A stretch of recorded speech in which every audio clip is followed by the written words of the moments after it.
Alright guys, so I'm done out of the car now, I'm done with my bitch session, but one thing I had to do, if you guys saw my previous videos, this arm right here, or your tension arm, would not come out. I've stripped the bolt, which you can see here, and you know what, I'm like, at this point I need to cut it off. I could try doing it underneath the car, or thankfully in the 93 Plus, these mounts come undone. I think in the early models they don't. So in this model it does, so I'm gonna take this out, put it up here in my vise, and try cutting this out and then getting the last bit of threaded part out. But I'm gonna try cutting it here and cutting it as close as possible to this and giving me some room over here and try twisting this out then. I hope this works. If not, then I'll have to drill it out, which is not fun. So we'll figure it out here. Let's keep going.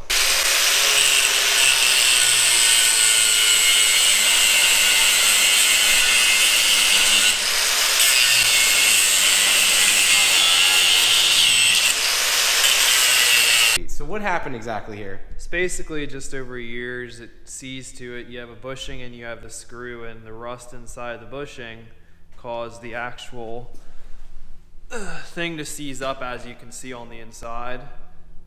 You still see the actual bushing and the bolt inside of there. So good thing you don't need that one. You don't need these.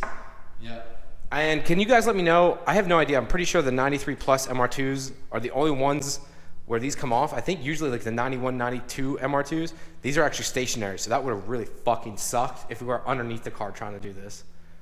Fuck that. Oh, those are my jack stands too. Yeah, you like those? Yeah. See, look, that's what I need them for, because I had that car up, which is about to go back up. So thanks for the jack stands. Even though that's all the higher they go, that's maxed. No, it's not. Yeah, that's the max. I literally, that is as high as they go. That's why I have low Volkswagens. You don't got to worry about it. Yeah, what are they called? I can't even say. Volkswagens. I can't. Air-cooled. Oh God. Supra, I can't even speak. I'm tired. Thanks again, buddy. I do appreciate the help. Hey, no problem. All right, well, thanks to Ben for getting this all fixed for me to a point. If you guys can see here, we had to cut off both sides, have to be knocked off. And once you did that, these bolts actually came out. So let me explain a little bit further in here. The actual rubber inside of the tension arm, that's what's causing the bolts to stick and come out and come not out, I should say, and make them not want to budge. Because once we literally cut them off, this part here, which is the threaded end on the other side, literally could spin out by finger. It was not that tight. It's literally the actual tension rods, the rubber in there. Whatever it does, it gets hot, cold, whatever it fuses to the bolt, it would not move. Like I said, it was a 17mm bolt. I stripped the head on that. That takes a lot of force and that takes a lot of effort to do something like that. That shows how stuck on they were. Now the other side was pretty hard also. I did actually come off and it took me some effort, but the driver's side unfortunately had to be cut. So unfortunately these tension arms now are no good, but I have new ones coming from Wilhelm Raceworks. I actually need to contact him, see how things are going along. If you guys could give me a little information though, I'm pretty sure, I mentioned this earlier here, but I'm like 90% sure that only the 93 Plus models have these, I guess, area where the tension arms go that actually dismount like this. I think on the 91 to 92s, these are actually built into the body. If this would have been built into the body and I couldn't remove it like I was able to, we'd have been in a real world of hurt because that shit was a pain in the dick. So yeah, so I'm happy about that. Next up is rolling the fenders. I've actually started making a list over here for the Supra and the MR2 of stuff to get done. Some of the stuff won't get done as fast now. As I said earlier, I spent $2,300 on taxes today. So if you guys know, $2,300 is not a minute amount and was actually going towards the MR2 to finish it. So it actually puts me really far behind. Because I don't want to dig into my savings and start really going into that. I use my free money, as I call it, to mod the cars. So yeah, gonna have to wait a skinny minute to finish these up, but it is what it is, and let's move on. One thing I did want to mention, guys, is I do here, this right here, I need to keep putting air in my tires. I think one of them's got a leak here, but Adu was actually nice enough to send me this. I'll link all their stuff down below. It is a nice on-the-road, on-the-go air pump. This thing is definitely going to come in handy. I had another one, it was much cheaper, but this actually tells you the actual tire pressure and everything. So I'll actually hook it up here and show you guys. But this thing is way, way, way, way nicer than the one I used to have. You tell how much pressure you need to put in the tire. Once you get it to that point, it kicks off. Pretty simple, right? So, and it's actually nice and compact. You can see my hands aren't the biggest here, and it fits perfectly in my hand. So this is nice just to keep in the back of your car just in case. So I do have to give it a shout out. Thank you very much for sending me these. So yeah, let's go ahead and give it a try here real quick. Cool little fail-safe. As soon as I put it on there, it's telling me I have 38 PSI in it. So I'm gonna kick it on again. Nothing. So let's pump it up. It's at 38.5 right now, just to show it's actually really high. So I'm gonna kick it on, see if it kicks on. All right, so did fill up the tire. Everything's good to go. I can now take this off. Now I'll wrap it back up. One other thing I didn't know, it actually has a built-in little LED light, which is kind of nice. So if you brake on the side of the road, now you have something to use. So, all right, let's get back to the rest of the build on the car. So I figured since I have a little extra time today, the wife's inside doing her thing, and I know this is a long video probably, but what I'm gonna go ahead and do today here too is I'm gonna go ahead and remove the inside plastic here inside the car. The reason for this being there is foam inside down these bottom sills, and you're probably thinking, why is there foam down there? Well, it's supposed to be a sound deadening material. The problem with it is it's really hard to get to, and it also collects water down in here. So if you're an MR2 guy, if you've ever seen an MR2, like Civics, around the quarters, the rear quarters and stuff, they tend to rust. Well, for us, we tend to rust down right down here along this bottom sill. Now mine, so far, is zero rust, zero issues, as this was a garage kept car. But I'm gonna start driving it in the rain. And the last thing I need this thing to do is start rusting in an area that I can't get to. So what I'm gonna do today is go ahead and start removing all the plastics here and getting to this foam.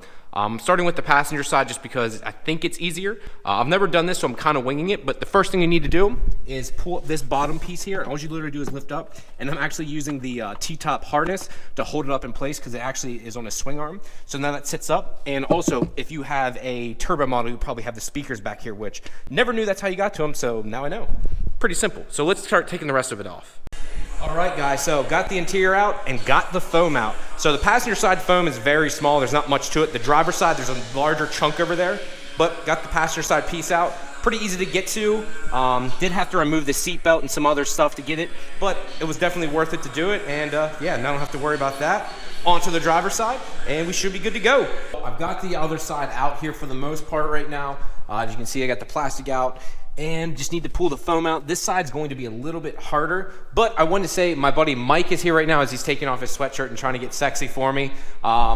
We need to finish up here today, but I'm helping Mike right now start his YouTube channel. He's had one for about, what, a year now? Yeah, it used to be under the name JK Nation.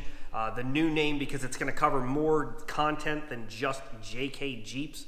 The plan is to do just random stuff, import cars, different things, all kinds of different content. So the new name is called The Bomb. Which is right, I'm going to put it like right here, because you guys won't be able to spell it, so I'm going to put it right here for y'all. So _BAUM. So check it out. New content's going to be going up this week for the first installment. There's a video that I did a long time ago on there that's kind of iffy. It's okay. Just starting out. Did a product review. So look for some new content. Be trying to post a new video each week related to just various different stuff. The majority of it is going to be Jeep related due to that's what I drive right now. Which I'll show you. I'll just throw a picture up here real quick what it looks like. Right on. So yeah. All right. Yeah. Definitely check out the channel and hit that subscribe button, likes, and appreciate it. We're gonna go for a drive. He's never ridden in the Supra, and it's been a skinny minute since I've driven it. So let's go for a drive, cause America.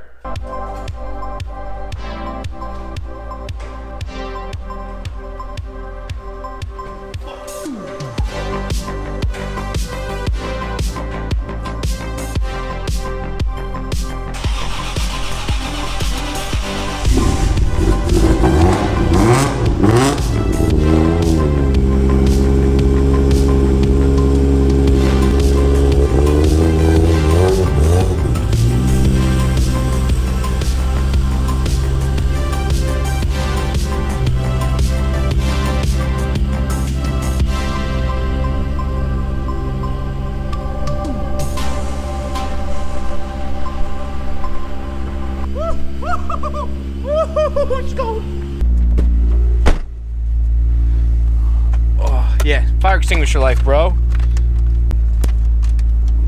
God damn it, get out of the way. All right, so I gotta adjust the camera here, guys, because I don't know if this is right or not, or if you can even see me. I kind of just winging this right now, to be honest. Mike's never ridden this car. It is cold as fuck outside. Like, extremely cold. Like, 15 degrees cold. Like witch tit cold. Witch tit cold.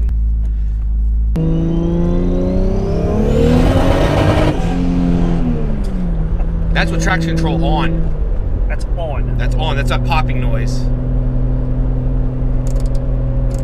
Traction control doesn't really work all that well. It's too cold. That's why it's popping. It's literally cutting power, but even at that, with it cutting power, it went 15 psi.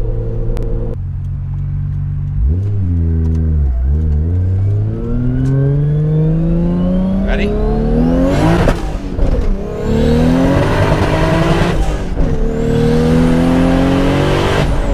Jesus Christ. That was boost cut. Shut the car down. 25.6 psi.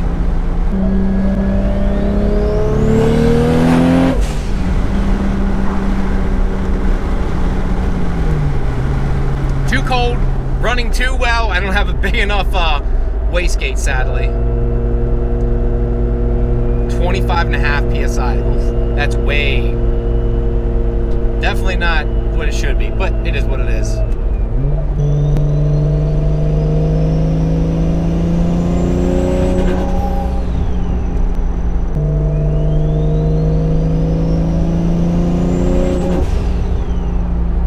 That noise doesn't get old either.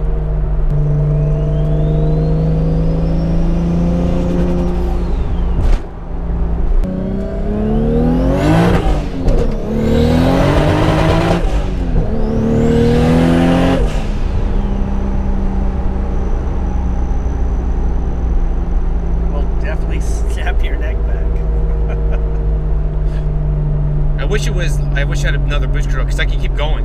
It's just that, like right there, just that little bit, not even short. I'm short shifting. It's hitting 21 psi. It's supposed to be 18. It's literally condensing that much air. The turbo's flowing that well that I can't exhaust enough to regulate it to keep it at the pressure I need it to be. So you have a wastegate. That wastegate, the whole point of it is to regulate how much boost pressure you have. It's not big enough to let out enough pressure, which I have a big wastegate on it. Beyond fun.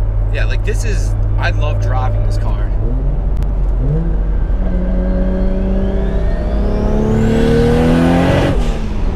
Traction control, it just wants to lift up. 22 there, just one pull. It's too cold. Fucking 15 degrees kills me.